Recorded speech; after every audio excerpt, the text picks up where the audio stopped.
Parmi tous les types de verbes existants se trouve le verbe impersonnel. Celui-ci a la particularité de ne se conjuguer qu'à la troisième personne du singulier. On va pouvoir déterminer qu'un verbe est impersonnel seulement si le pronom « il » qui le précède n'a pas de référent, c'est-à-dire qu'il ne remplace rien.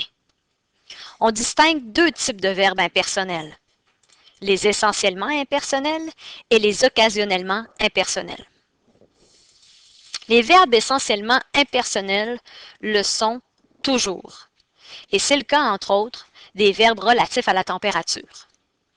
Voici des exemples. Il pleut depuis 3 heures. Il neige abondamment.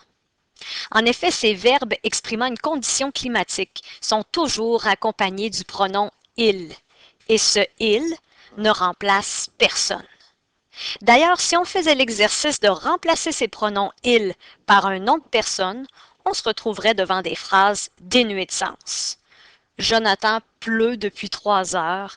Luc neige abondamment. Ce truc est à retenir pour déterminer si un verbe est impersonnel.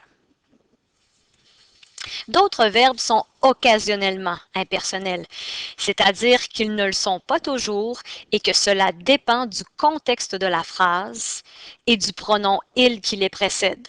Remplace-t-il une personne ou non?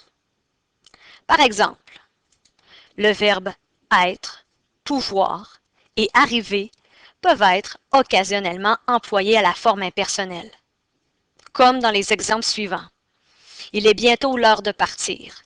Il peut arriver que j'ai tort. Il arrive que le soleil soit caché par les nuages.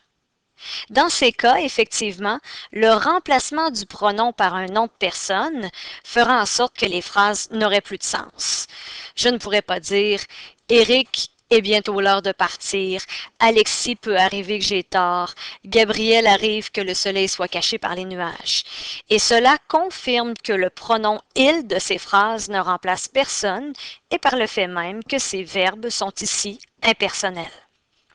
Mais ces mêmes verbes ne seraient pas impersonnels dans les phrases suivantes. Il est en retard à son rendez-vous. Il peut jouer avec son ami après l'école. Il arrive tôt pour acheter ses billets.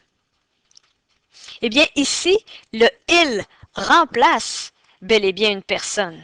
La preuve? Je pourrais dire « Éric est en retard à son rendez-vous. Alexis peut jouer avec son ami après l'école. Et Gabriel arrive tôt pour acheter ses billets. » Conclusion, les verbes être, pouvoir et arriver sont des exemples de verbes occasionnellement impersonnels. Pour en savoir plus sur les verbes impersonnels, consultez la bibliothèque virtuelle Allo Prof.